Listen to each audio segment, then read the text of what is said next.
எல்லா தமிழ் மக்களுக்கும் என்னுடைய வணக்கம். பாருங்க, இன்னைக்கு நான் உங்கள் கூட ஷேர் பண்ண போகிறது கேரளா ட்ரெடிஷனலாக இருக்கிற அரி பாயசத்தோட ரெசிபி தான். எல்லா ஃபங்க்ஷனுக்கும் மோஸ்ட்லி பர்த்டே ஃபங்க்ஷன்ஸ் எல்லாம் வரும் இல்லைங்களா, பிறந்த நாள் எங்களோட எல்லாம் சின்ன வயசில். அப்போ வந்து கேக் ஒன்றும் வெட்டுற மாதிரி அந்த மாதிரி எதுவுமே இல்லை, எப்போவுமே இந்த பாயசம் தான் வச்சு கொடுக்குறது. ஸோ இதுவும் பர்த்டேக்காக செஞ்சது தான். ஆகஸ்ட் 18th என்னோடய பர்த்டே இருந்துச்சு அன்னைக்கு செஞ்ச ஒரு பாயசத்தோட ரெசிபி தான். எப்படி செய்யலாம்னு பார்த்துட்டு வரலாம். 8 to 10 பேருக்கு குடிக்கிற அளவுக்கு தான் இன்றைக்கி நம்ம பாயசம் செய்யறது. அதுக்காக 1/4 கிலோ அளவுக்கு பச்சரிசி எடுத்து வச்சுருக்கு. எப்போவுமே உணக்கலரி தான் எடுக்கிறது பாயசம் செய்யறதுக்கு. உணக்கலரி கிடைக்கல, இந்த ப்ரௌன் கலரில் இருக்கிற பச்சரிசி இருக்கும் இல்லைங்களா, அதுதான். அது இல்லாததுனால பச்சரிசி எடுத்துருக்கேன்.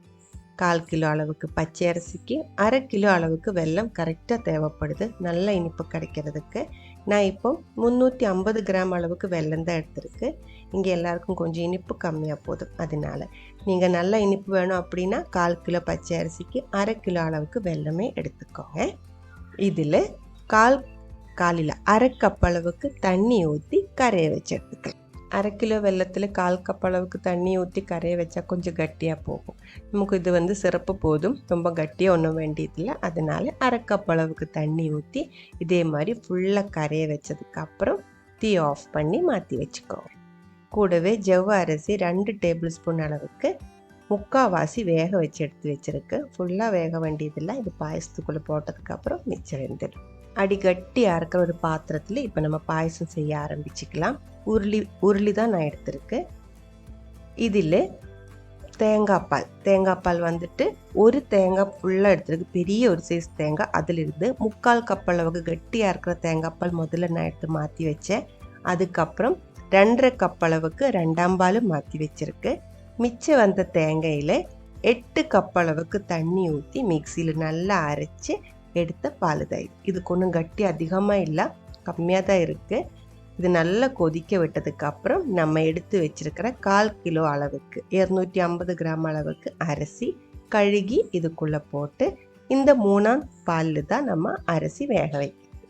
உங்களுக்கு தண்ணியிலும் வேக வச்சுக்கலாம். தண்ணியில் வேக வைக்கிறதோட கொஞ்சம் பால் வேக வச்சிருச்சுன்னா இன்னும் டேஸ்டியாக இருக்கும். அதனால தான் நான் 3ஆம் பால் எடுத்திருக்கேன். இது 8 கப் அளவுக்கு இருக்குது. 8 கப்புன்னு அப்ராக்சிமேட்டாக 2 லிட்டர் அளவுக்கு பால் இருக்கும். இது வந்துட்டு இந்த 1/4 கிலோ அளவுக்கு பச்சரிசி வேகிறதுக்கு 2 லிட்டர் அளவுக்கு தண்ணி தேவைப்படுது. நம்ம சாப்பிட்ற மாதிரி ஒன்றும் வேக வைக்கக்கூடாது, நல்லா நெய் மாதிரி வேகணும், நல்லா வேகணும். அதுக்குள்ளே இந்த தேங்காய் பால் ஆல்மோஸ்ட் வத்திடும். அதனால தான் 2 லிட்டர் அளவுக்கு பால் எடுத்துருக்கு. தண்ணியில் தான் வேக வைக்கிற அப்படின்னா 2 லிட்டர் அளவுக்கு தண்ணி ஊற்றிட்டு அரிசி வேக வச்சுக்கோங்க. பாருங்க, தொட்டு பாருங்க, நல்ல நெய் மாதிரி வேகணும்.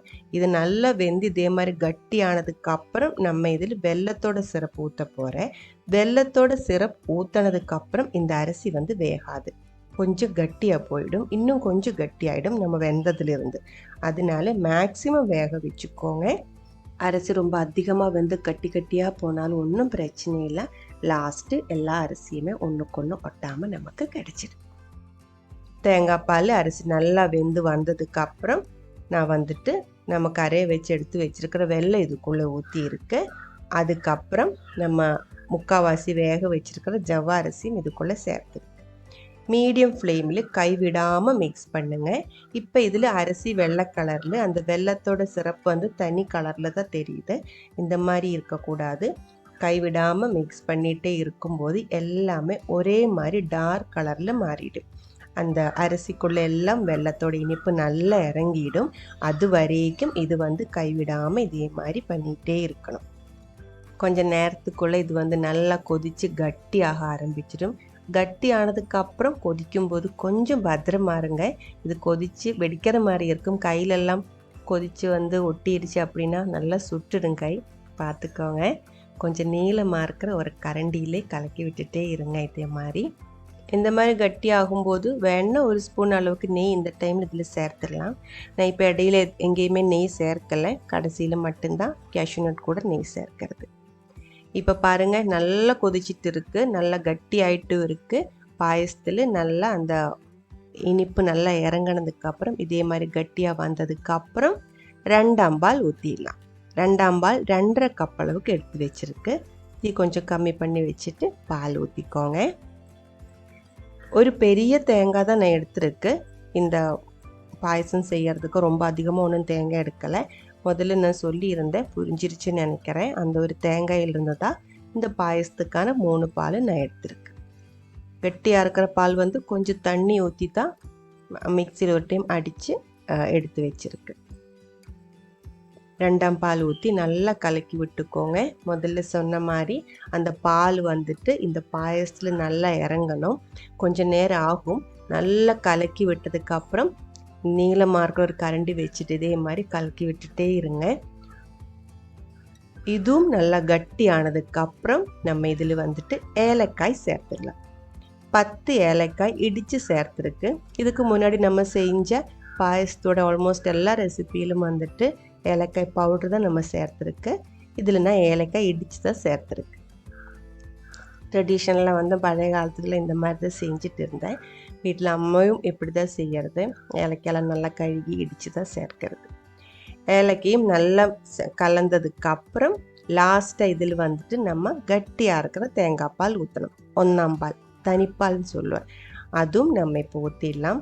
இது ஊற்றுற டைமில் நான் ஆஃப் பண்ணிட்டேன். உருளியில் தான் வச்சுருக்கு. உருளி வந்து நல்லா சுட்டு தான் இருக்குது, நல்லா சூடாக தான் இருக்குது. அதனால் இது கொதிச்சுட்டே இருக்கிறதுனால தீ ஆஃப் பண்ணிட்டேன். 1ஆம் பால் ஊற்றுனதுக்கப்புறம் பாயசம் கொதிக்கக்கூடாது. அது வந்து அந்த தேங்காய் பால் வந்து கெட்டு அதுக்கு என்ன சொல்லுவாங்க, பிரிஞ்சு போய்டுன்னு மலையாளத்தில் சொல்லுவேன். அந்த தேங்காய் பால் தண்ணி மாதிரி அந்த மாதிரி ஆகி போடும் இல்லைங்களா, அந்த மாதிரி ஆகி போயிடும். அது வராமல் இருக்கிறதுக்கு முன்னாடி தீ ஆஃப் பண்ணதுக்கப்புறம் தான் பால் ஊற்றி நல்லா கலக்கி விடணும். பாயசத்தில் 1ஆம் பால் நல்லா மிக்ஸ் ஆனதுக்கப்புறம் நம்ம அரி பாயசம் வந்து ரெடியாக இருக்கு. பாருங்கள், இந்த ஒரு கன்சிஸ்டன்சியில் தான் இருக்கணும். இலையில் ஊற்றி தான் நம்ம குடிக்கிறது எப்போவுமே, அதனால தான் இந்த ஒரு கன்சிஸ்டன்சி. கடைசியாக கொஞ்சம் நெய்யில் கேஷ்யூ நட்டு ரைசின்ஸு நம்ம இதில் வறுத்து சேர்த்துடலாம்.